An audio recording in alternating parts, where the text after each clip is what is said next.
Welcome to Mexico Unexplained, where we will explore the magic, the mysteries, and the miracles of Mexico. This series presents information based partly on theory and conjecture.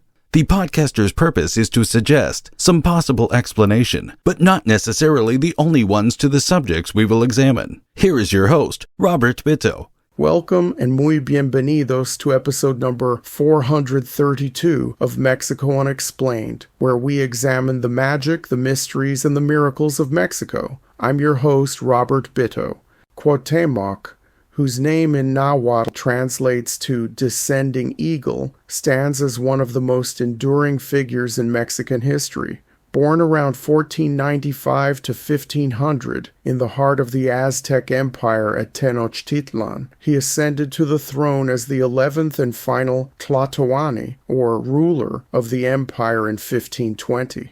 His brief reign, marked by desperate resistance against the Spanish conquistadors, led by Hernán Cortés, encapsulated the tragic fall of one of the world's most sophisticated pre-Columbian civilizations. As the nephew and son-in-law of the famed Montezuma II, Cuauhtémoc inherited a crumbling empire ravaged by internal strife, foreign invasion, and a devastating smallpox epidemic. The Aztec Empire, or the Triple Alliance of Tenochtitlan, Texcoco, and Tlacopan, had reached its zenith under rulers like Ahuitzotl, Cuauhtémoc's father, expanding through military conquests and intricate tribute systems. By the time Cuauhtémoc took power, however, the arrival of Cortés in 1519 had shattered this dominance. Montezuma's initial hospitality toward the Spaniards led to his captivity and eventual death in 1520. His successor, Cuitláhuac, organized a brief resurgence but succumbed to smallpox within months. Cuauhtémoc, a young warrior in his mid-20s, was elected by the noble council for his proven military prowess and lineage. His story is not merely one of defeat, but of unyielding defiance. Captured in 1521 after a grueling siege that reduced Tenochtitlan to ruins, Cuauhtémoc endured torture, exile, and execution in 1525, yet his legacy transcends his lifetime, evolving into a potent symbol of indigenous resistance and Mexican nationalism.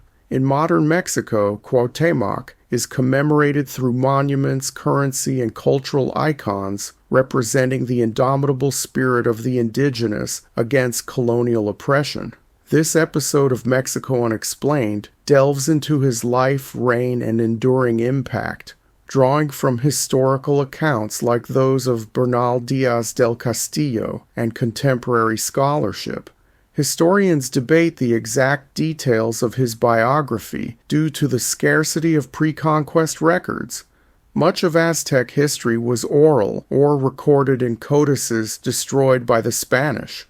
Spanish chroniclers like Cortés and Diaz provided biased narratives, portraying Cuauhtémoc as a brave but barbaric foe, while indigenous sources such as those compiled by Fernando de Alva Ixtlilxochitl offer a more nuanced view of his heroism. His name, evoking an eagle's predatory dive, aptly symbolized his aggressive defense strategies. As we explore his early years, rise to power, the epic siege, capture, death, and legacy, Cuauhtémoc emerges not just as a historical figure but as a bridge between ancient Mesoamerica and contemporary identity. Cuauhtémoc's early life is shrouded in mystery, with few direct records surviving from before his ascension. Born circa 1495 to 1500 in Tenochtitlan, the bustling island city at the center of Lake Texcoco, he was the eldest legitimate son of Emperor Ahuitzotl, the 8th Tlatoani, who ruled from 1486 to 1502.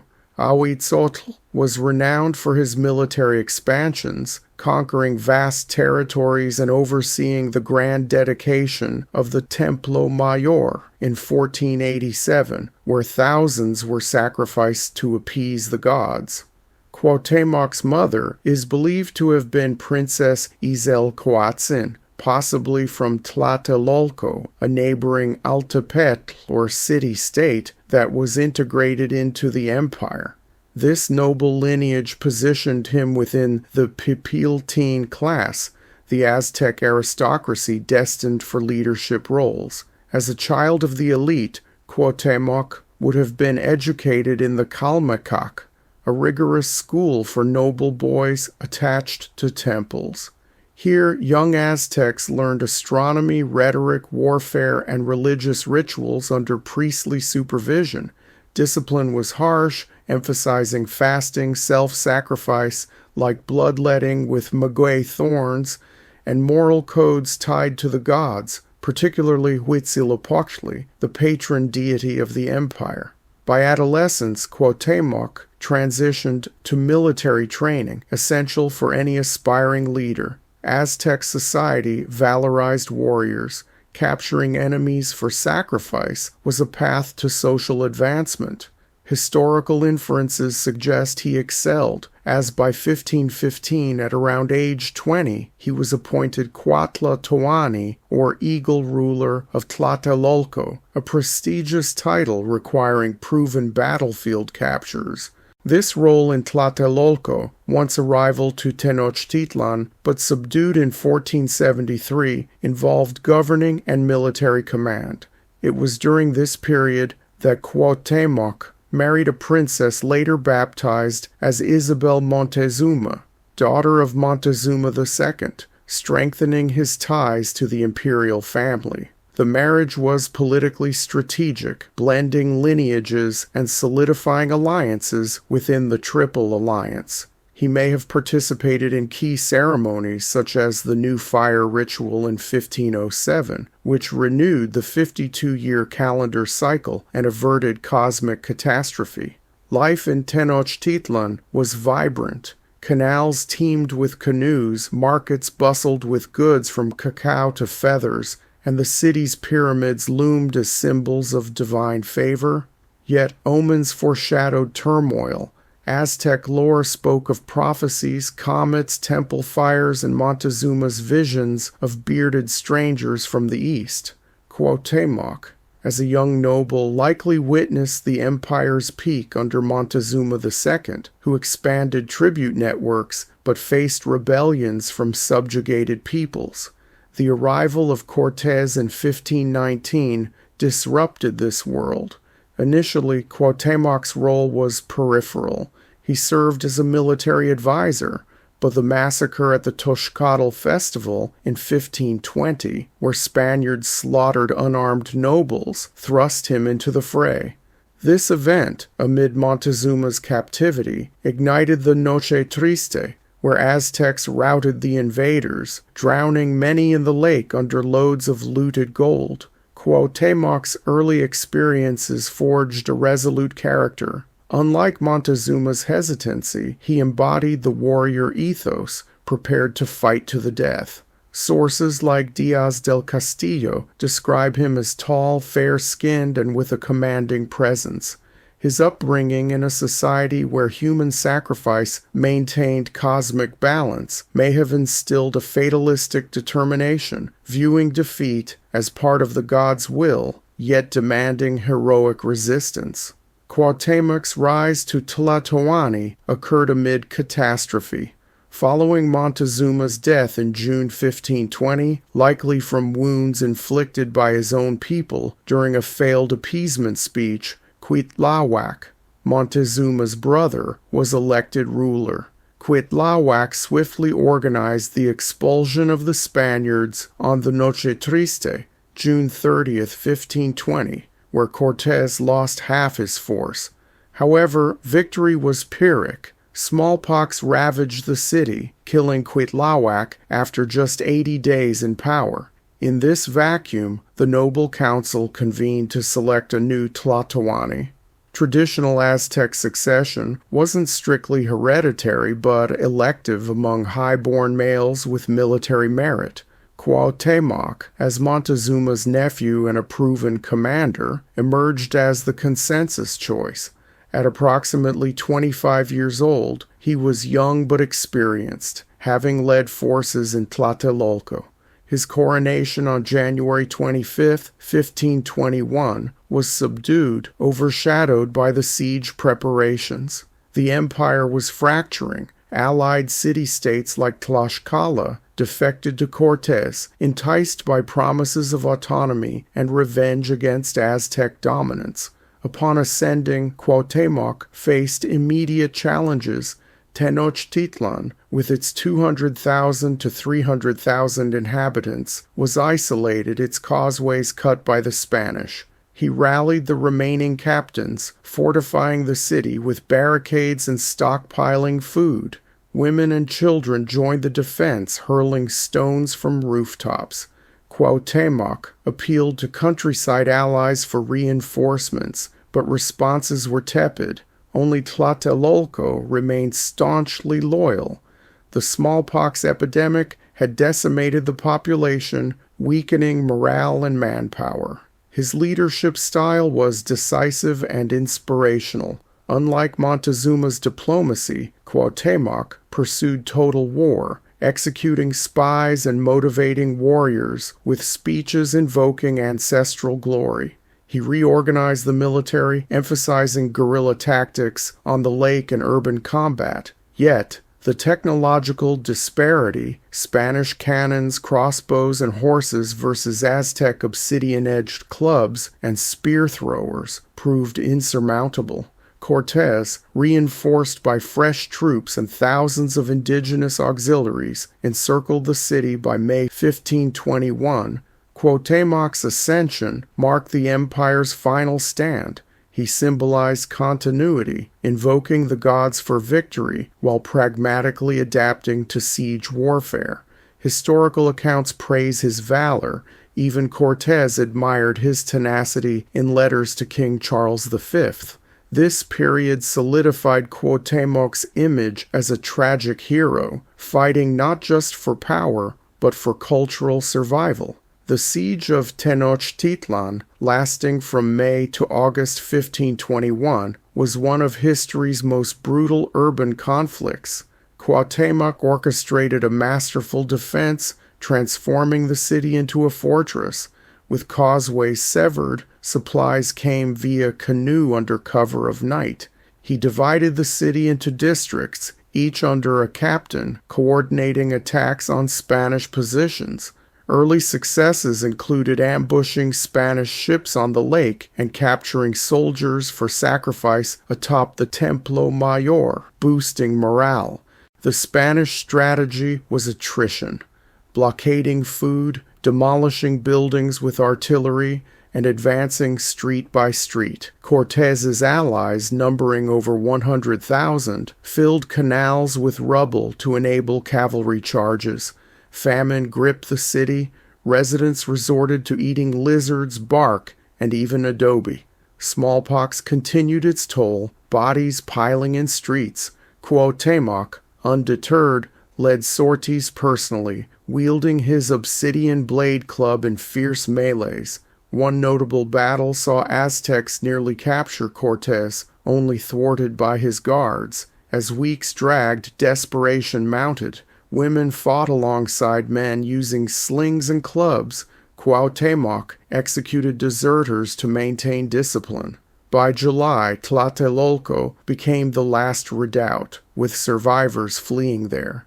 The final assault on August 13, 1521, broke through. Cuauhtémoc attempted escape by canoe with nobles and family, but was intercepted by Spanish vessels. The siege's human cost was staggering. Tens of thousands dead, the city razed. Spanish sources claim 100,000 Aztec fatalities. Indigenous accounts, like those in the Florentine Codex, describe rivers of blood and pyramids of skulls. Cuauhtémoc's tactics delayed the inevitable, earning respect from foes. Diaz del Castillo recounted his bravery. He fought like a lion. This episode highlighted Aztec resilience, challenging Eurocentric narratives of easy conquest. Post-siege, Cuauhtémoc surrendered formally, reportedly saying to Cortés, "I have done all that was in my power to defend my people and my city." Cortés, impressed, spared him initially, allowing survivors to leave unmolested. However, greed soon prevailed. Captured on August 13, 1521, aboard a canoe on Lake Texcoco, Cuauhtémoc was brought before Cortés. Accompanied by his wife Tecuichpo, later known as Isabel Montezuma, and nobles, he offered his life, extending a dagger. "Take this and kill me." Cortés refused, praising his valor and baptizing him as Fernando Cuauhtémocin.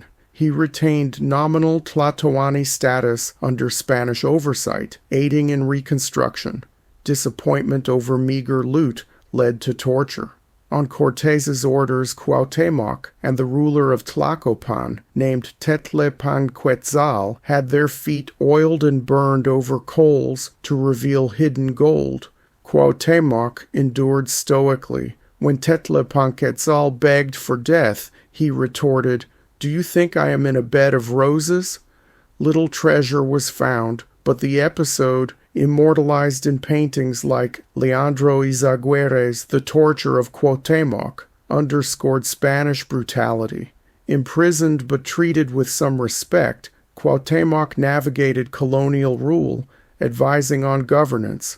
Fears of rebellion persisted, leading to his inclusion in Cortés's 1524 Honduras expedition.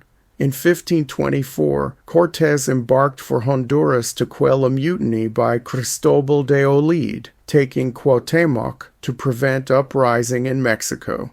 The grueling march through jungles tested all. At Itzamcanac, in Chontalmaya territory, Cortés accused Cuauhtémoc of plotting assassination based on a dubious informant's claim. Interrogated, the lords allegedly confessed.